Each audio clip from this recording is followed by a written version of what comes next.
Thank you.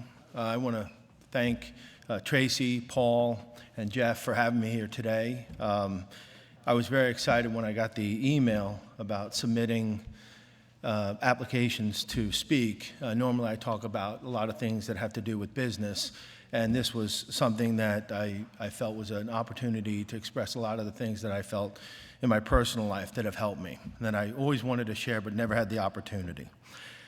My speech today is broken into two parts. In the first part, I want to talk to you about what it means to have a solid foundation in your life, as well as understanding the 5 levels or floors that you live on.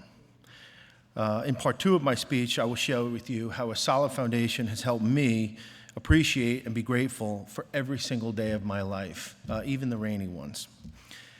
Living a life of gratitude does not happen overnight. It's something that is built brick by brick over years, many years, with each decision we make, with every mistake that we make, and with every lesson that we learn. Done correctly, a life of gratitude can stand on a rock-solid foundation, and it can help you in every stage of your life's journey. And as we all know, right, life is about mountaintop moments and the valleys that we had to traverse to get there. We climb up, we fall down, and we repeat the process. But the secret to happiness in life is not just learning to enjoy those mountaintop moments. It's being grateful for each and every day that we are alive, whether we are ascending or descending the mountain. So let's get started. Let's talk about your cornerstones. And this is, the first part is me gonna share my wisdom with you and things that you'll be able to do in your lives. Within all of your foundations are 4 cornerstones. These cornerstones are 4 words that best describe the type of person you are today. They also represent the type of person that you aspire to become. So I want all of you to think about those 4 specific words, all right? So some examples of cornerstone words are integrity, gratitude, decency, vision, character. Right? These words represent the core of what you stand for as a person. Once you've established your cornerstone words, let's fill in the foundation. So I'd like you to think about another 10 or 15 words that describe you. Respectful, humble, funny, responsible, decent.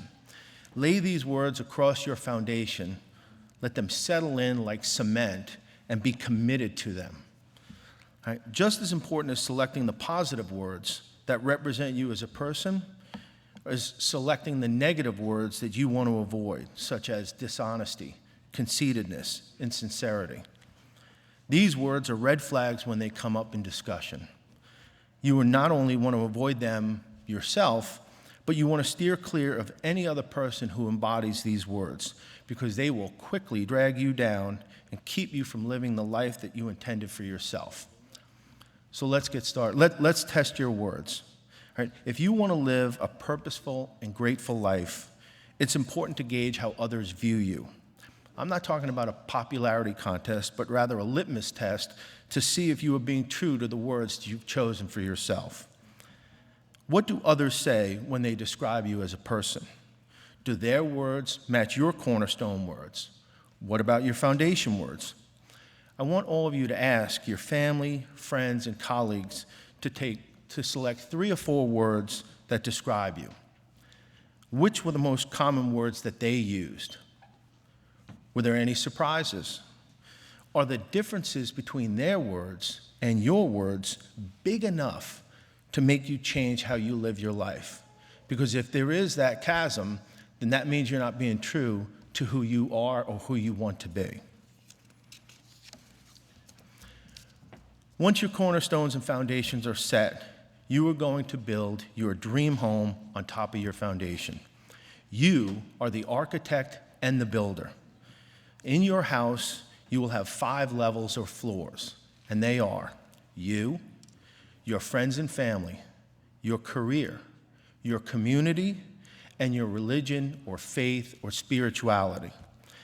These floors represent your life. Examine them. Do you like what you see? Where are you right now on each floor? Do you see things on those floors that make you grateful? Let's look some more.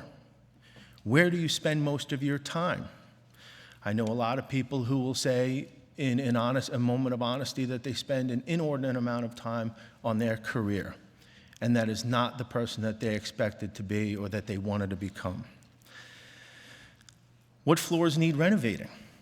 Remember, there are only 24 hours in a day, so you can't spend time on every floor. You need to prioritize your objectives. Are there any floors that have been dark for years? Do you have goals or plans for any of your floors? Have you thought about how these floors interact with each other so that when you make one of the life major decisions, whether it's to have a child or change careers or change religions, about how that affects the other floors of your life? Let's look ahead. Where do you want to be at the end of this year? All of you. Where do you want to be at the end of 2015 on each of your floors? I want you to visualize it. Do you have specific, measurable, and attainable goals for each floor? When you live a purposeful life with goals, being grateful provides clarity. It allows you to see not only what is important, but what is right. You don't worry when you come to those forks in the road of life on any of your floors. For example, when somebody asks you to participate in something that may be illegal or unethical, and they promise you, we can get away with this, your gut decision, I'm hoping, should be to say no. But you see, it's not really your gut. A gut decision somehow insinuates that there was a chance, that I flipped a coin 50-50 and it came out that I said no. This is the foundation that you've been building for years. A proper foundation, one that is solid, will give you the ability to make the correct decision at the right time without hesitation or reservation. The more time you spend reinforcing your cornerstones and foundation, the better equipped you'll be to handle the mountains and valleys in your life. I got to tell you a quick story so I can get through this. There's an old saying that life begins at 40. I think what they really meant to say was, put on your seatbelt, things are about to get interesting. I turned 40 in July of 2004. 2 months earlier, Memorial Day weekend to be specific, my oldest brother and mother-in-law were in separate hospitals in different states and both were dying. Welcome to 40, here's your first valley. I learned a lot about gratitude that year. My mother-in-law, given only a few days to live, actually made it until Labor Day weekend of 2004 and was able to spend a lot of quality time with her loved ones over that summer. My oldest brother lived a little bit longer before passing away in June 2005. His death was a very painful experience for me, but I learned over time to appreciate the great moments we had together. In 2007, my brothers and I decided to honor the memory of our oldest brother by running the New York City Marathon. I am not a runner, by the way, if you haven't noticed. We all wore shirts with his name and picture on the front of it, and on the back of my shirt I wrote, "Thank you, God, for giving me today." The training for the race and then finishing it was definitely a mountaintop moment. The fall into my next valley was fast and furious. The Great Recession of 2008 completely wiped out my successful publishing company. By Thanksgiving 2009, I had lost almost everything that I had worked so hard to attain. This was definitely not the script that I had written for my life. I fell into a hole that I couldn't get out of. As I sat in the darkness, I reflected on my foundation, my cornerstones, and my 5 words to see where I went wrong. I remember signing the papers to sell my house in July 2010. I went to my religion and faith floor and I said a prayer. I asked God to show me the way out of this hole that I had fallen into, and if He did, I would lead the life that He intended for me. 2 days later, in attorney review, the buyer backed out of the deal. Score that one for God. A few months after that, I was hired as an executive director of the Wall Street Journal. I started to see the light. However, about 8 months into my role at the Journal, my father passed away after years of declining health. Typically, the death of a parent can be a shocking blow to anyone's foundation, but my father prepared me for that moment. I remember him telling me years before his death, "No one lives forever. We all die. We must learn to live in peace with that fact." He went on to say, "Brian, I don't want you to worry about me because I am at peace with my life and I'm grateful to God for allowing me to see my 7 children get married and to see my 22 beautiful grandchildren.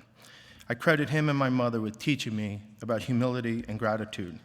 The last part of my story was that I left the Wall Street Journal in June 2012.